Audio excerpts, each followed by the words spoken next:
Assalamualaikum warahmatullahi wabarakatuh. Bertemu kembali dengan pelajaran IPA materi cahaya. Belajar IPA pasti menyenangkan. Masih bersama Bu Devi Rahmawati dari SMP Negeri 1 Pelemahan. Nah, kali ini yang akan kita bahas nanti adalah cahaya bagian kedua, yaitu melukis pembentukan bayangan pada cermin lengkung. Coba kalian simak atau kalian amati tampilan yang ada di bagian kanan ini ya anak-anak. Di bagian atas ini, coba kalian perhatikan. Ada sinar datang, kemudian mengenai cermin, akan dipantulkan kembali ya. Kemudian yang bagian bawah ini sudah tidak asing lagi dengan kalian, biasanya ada di perempatan atau pertigaan jalan. Ini adalah salah satu manfaat dari cermin ya. Lebih tepatnya adalah cermin cembung. Coba kamu amati permukaannya bentuknya menyembung ya. Mengapa harus cermin cembung yang digunakan? Akan kita bahas pada video kali ini. Tidak lupa kita awali dengan berdoa terlebih dahulu agar kalian nanti dimudahkan dalam memahami materi kali ini. Bismillahirrahmanirrahim. Robbi zidni ilma warzuqni fahma.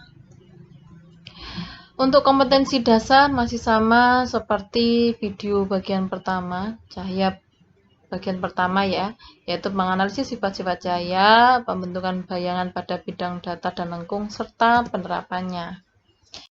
Diharapkan setelah mengikuti pembelajaran atau menyimak video kali ini, kalian bisa menjelaskan proses pembentukan bayangan pada cermin lengkung. Pada video sudah Ibu jelaskan bahwa cermin itu dibagi menjadi dua, ada cermin datar dan ada cermin lengkung. Ya, untuk proses pembentukan bayangan pada cermin datar sudah Ibu bahas di video bagian pertama. Nah, untuk video bagian kedua ini Ibu akan membahas tentang cermin lengkung. Ya, kenali dulu cermin lengkung. Cermin lengkung itu dibagi menjadi dua, yaitu cermin cekung dan cermin cembung. Cermin cekung itu bersifat konvergen. Nama lain dari konvergen adalah mengumpulkan sinar. Maksudnya bagaimana? Lihat tampilan yang ada pada animasi ini, di mana ada cahaya yang menuju ke cermin dan oleh cermin akan dipantulkan. Memantulkannya itu mengumpul. Itu yang dikatakan dengan mengumpulkan sinar, ya. Nah, cermin cekung juga memiliki ciri jarak fokus dan jari-jari kelengkungan bernilai positif. Maksudnya bagaimana? Nanti akan Ibu jelaskan pada latihan mengerjakan soal hitungan ya, lebih jelasnya. Kemudian cermin yang kedua yaitu cermin cembung.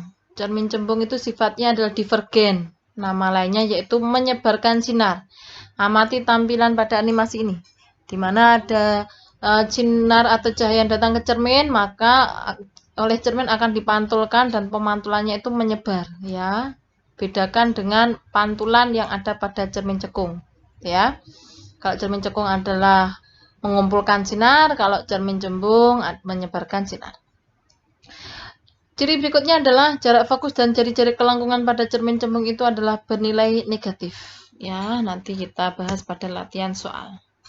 Kita ke pembagian ruang pada cermin cekung ya. Cara melukis nanti anak-anak perlu kalian pahami.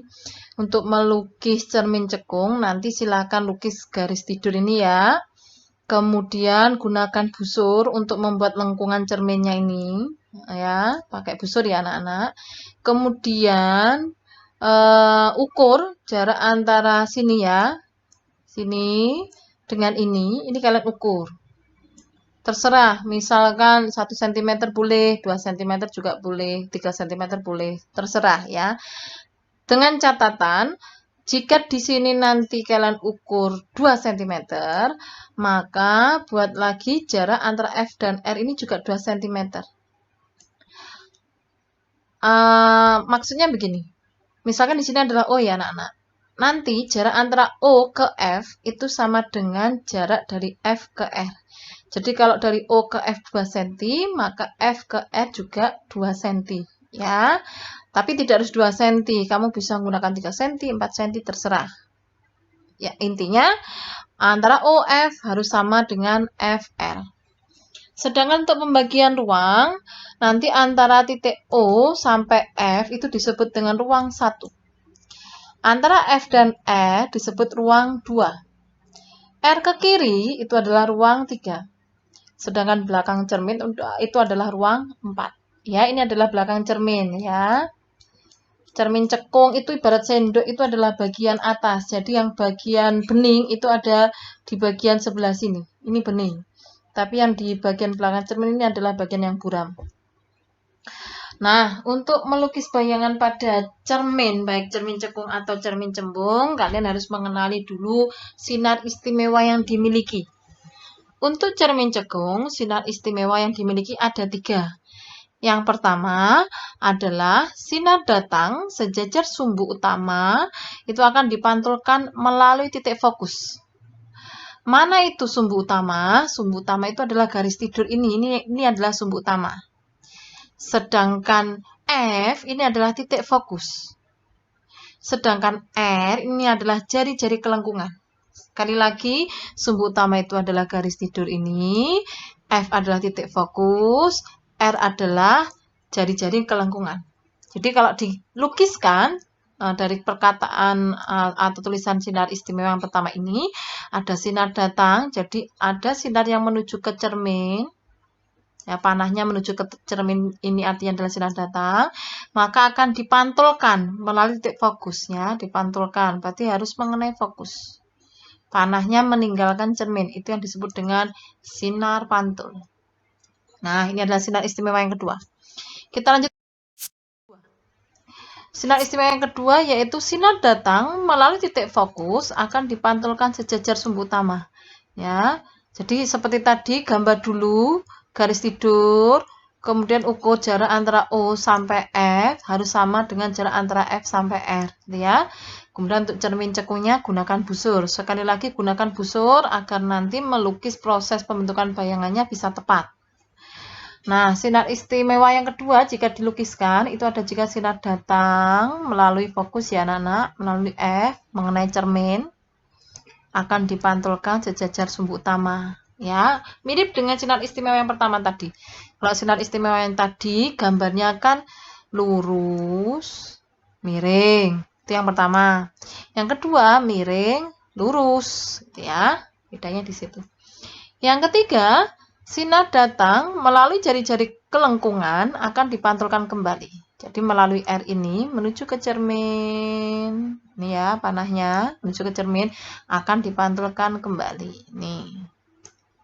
Nah, 3 sinar istimewa ini harus kalian pahami karena untuk melukis bayangan pada cermin cekung dibutuhkan minimal 2 sinar istimewa. Apakah 3-tiganya boleh dipakai? Boleh. Ya, sekali lagi minimal 2 sinar istimewa yang digunakan untuk menentukan bayangan. Baik, simak ini ya. Kemudian simak lagi yang di sini, yang sebelah kanan. Simak dulu, nanti akan Ibu jelaskan.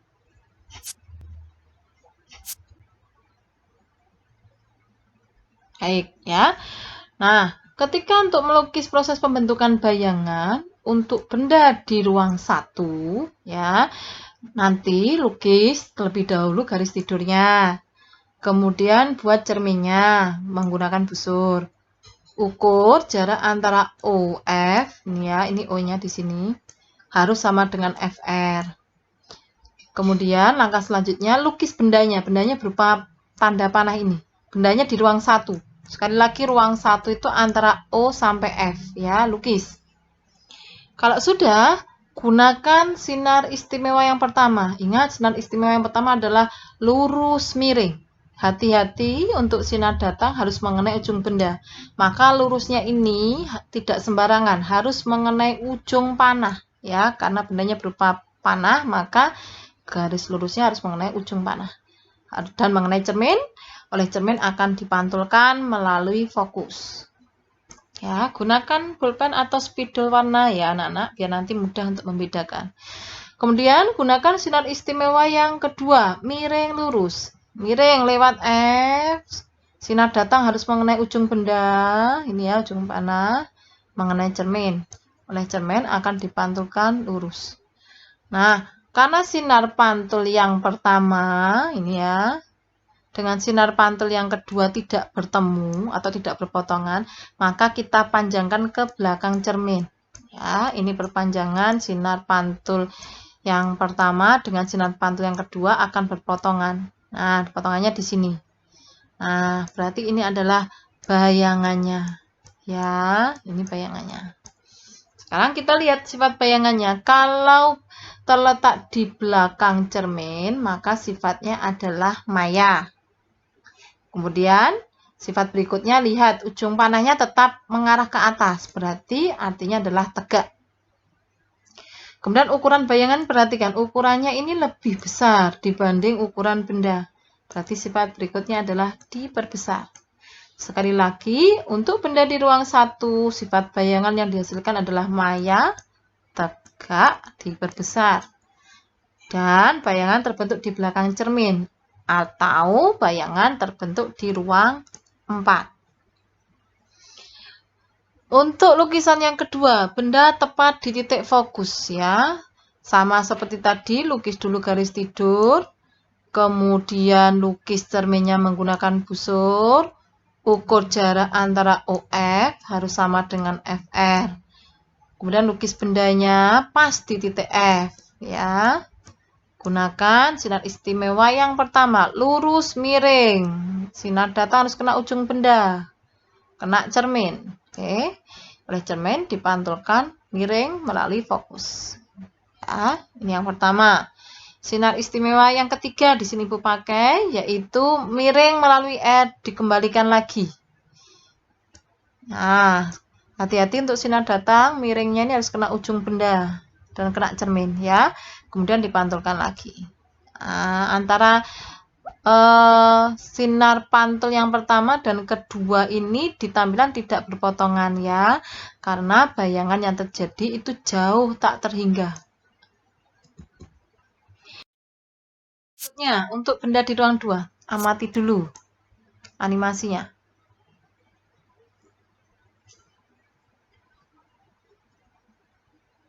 Oke, yang sebelah kanan.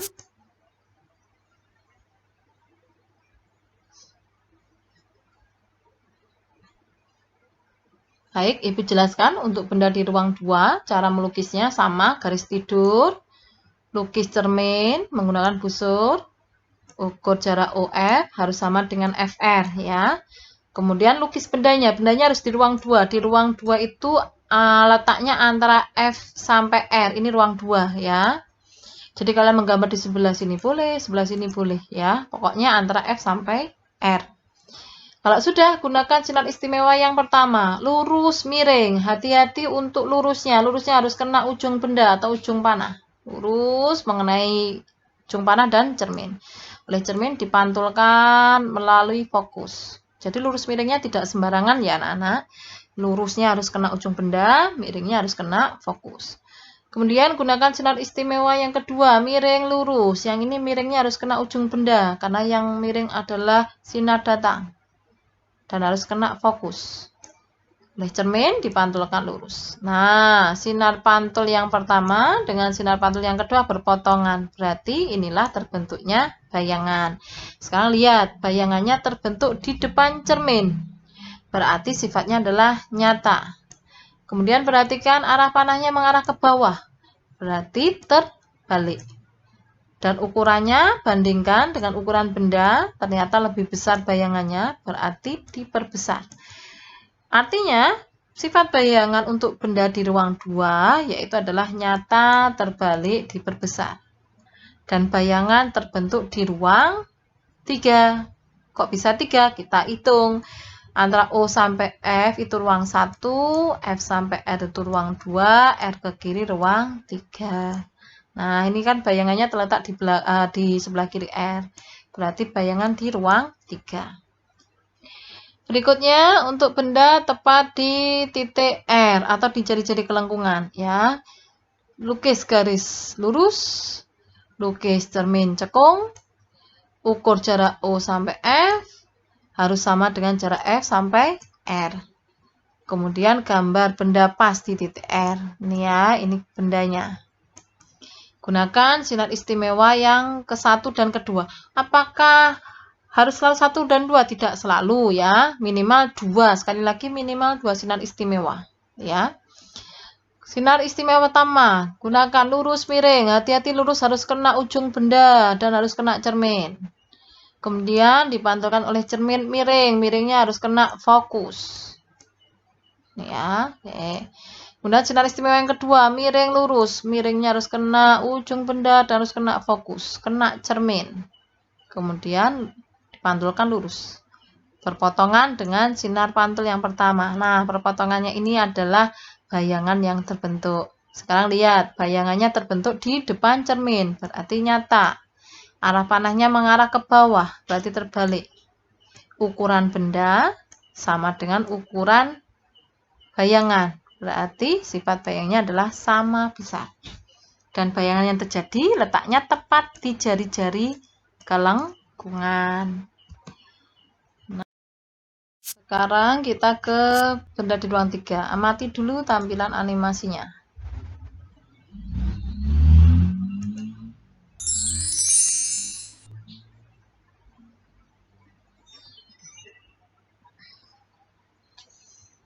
Baik, untuk cermin cekung benda di ruang 3, cara melukisnya sama ya, hampir sama seperti sebelumnya. Gambar dulu sumbu utamanya atau garis tidurnya, kemudian gambar cermin cekungnya, kemudian ukur jarak antara O sampai F dengan F sampai R harus sama ukurannya. Kemudian lukis bendanya di ruang 3, berarti di sebelah kiri R. Berarti ini ya anak-anak. Oke. Kalau sudah, lukis sinar istimewanya. Kita gunakan sinar istimewa 1, lurus miring. Hati-hati yang lurus harus kena ujung benda dan harus kena cermin. Nah, kena cermin dipantulkan, pantulkan miring mengenai fokus. Jangan lupa panahnya ya. Panah itu untuk menunjukkan mana itu sinar datang, mana itu sinar pantul. Jika menuju cermin itu namanya sinar datang, jika meninggalkan cermin itu namanya sinar pantul. Kemudian gunakan sinar istimewa yang kedua, miring lurus. Hati-hati untuk yang miring ini harus kena ujung benda, harus kena fokus, harus kena cermin.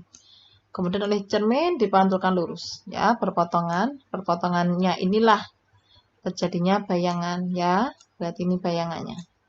Oke, sekarang kita lihat sifat bayangannya. Bayangannya terbentuk di depan cermin, berarti nyata. Arah panahnya terbentuk ke bawah, artinya terbalik. Ukuran bendanya, ukuran bayangannya, ukuran bayangannya bandingkan dengan ukuran bendanya, lebih kecil bayangannya berarti diperkecil. Dan bayangannya terbentuk di ruang 2. Nah, itu untuk cermin cekung. Sekarang kita ke cermin lengkung yang kedua, yaitu cermin cembung. Ibarat sendok, cermin cembung itu adalah sendok yang bagian bawah, jadi melengkung keluar. Ya, jadi yang ini, yang sebelah sini itu adalah bagian yang bening, sedangkan bagian yang sini itu adalah bagian yang buram atau belakangnya cermin. Ya, pembagian ruangnya hampir sama seperti pembagian ruang pada cermin cekung, di mana jarak antara O sampai F itu adalah ruang 1, F sampai R ruang 2, R ke kanan ruang 3. Tetapi untuk ruang 4 di sini adalah depan cermin. Untuk cermin cembung, sekali lagi, ruang 4 itu adalah depan cermin cembung. Tetapi kalau cermin cekung tadi, ruang 4 itu adalah belakang cermin cekung. Sinar istimewa ya, pada cermin cembung. Mati terlebih dahulu.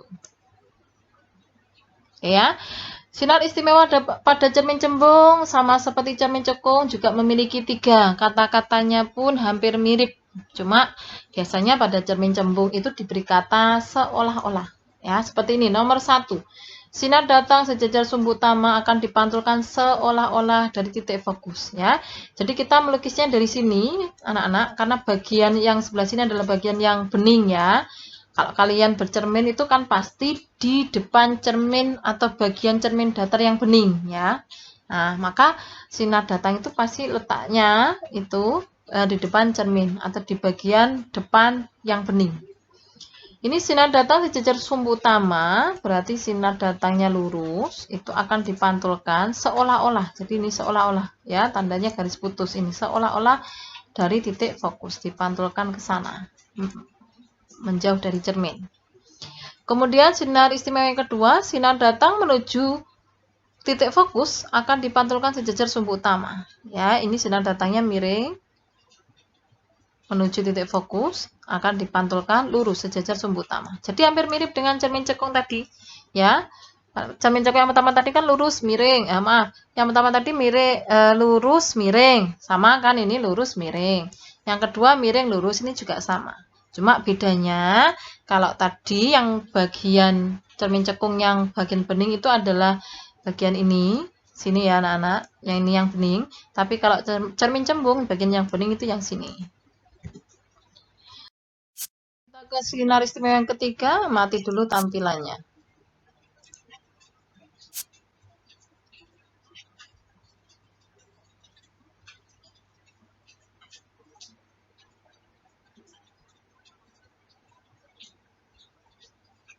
Oke, sinar istimewa yang ketiga ya, yaitu sinar datang menuju jari-jari kelengkungan seolah-olah dipantulkan kembali. Jadi, buat saja sinar datang yang menuju ke jari-jari kelengkungan atau menuju ke R ini ya, maka akan dipantulkan kembali. Ya, oke. Nah, sama seperti cermin cekung tadi, untuk melukis proses pembentukan bayangan dibutuhkan minimal 2 sinar istimewa. Apakah 3 sinar istimewa langsung digunakan? Boleh? Boleh, ya, minimal 2. Jadi kalau 3 berarti boleh.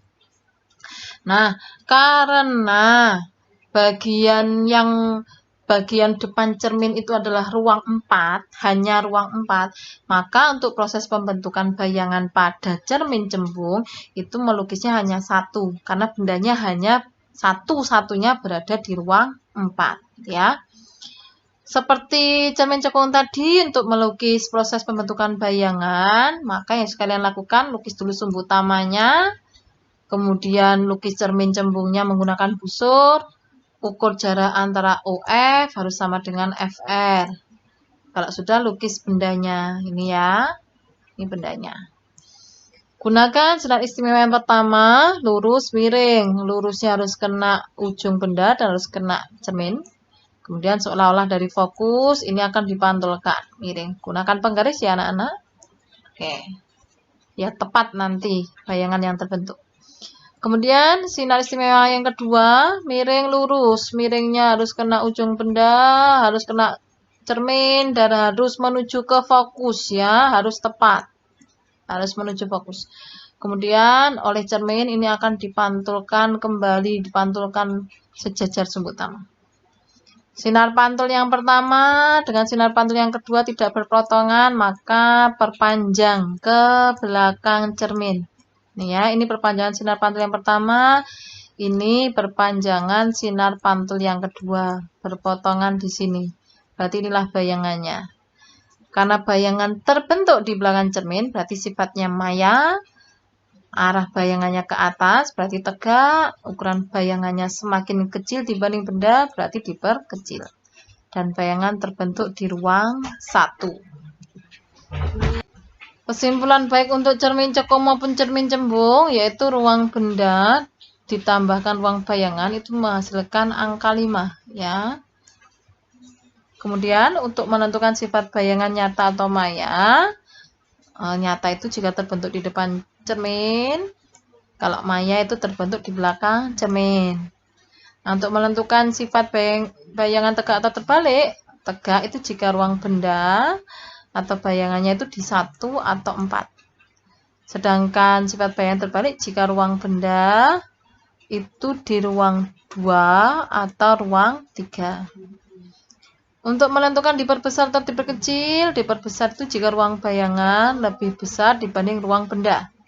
Diperkecil jika ruang bayangan lebih kecil dibanding ruang benda. Sekian Ibu, semoga kalian bisa memahami apa yang Ibu sampaikan. Tidak lupa kita ucapkan alhamdulillahirabbil alamin. Ada kurang lebihnya Ibu mohon maaf. Ibu akhiri assalamualaikum warahmatullahi wabarakatuh.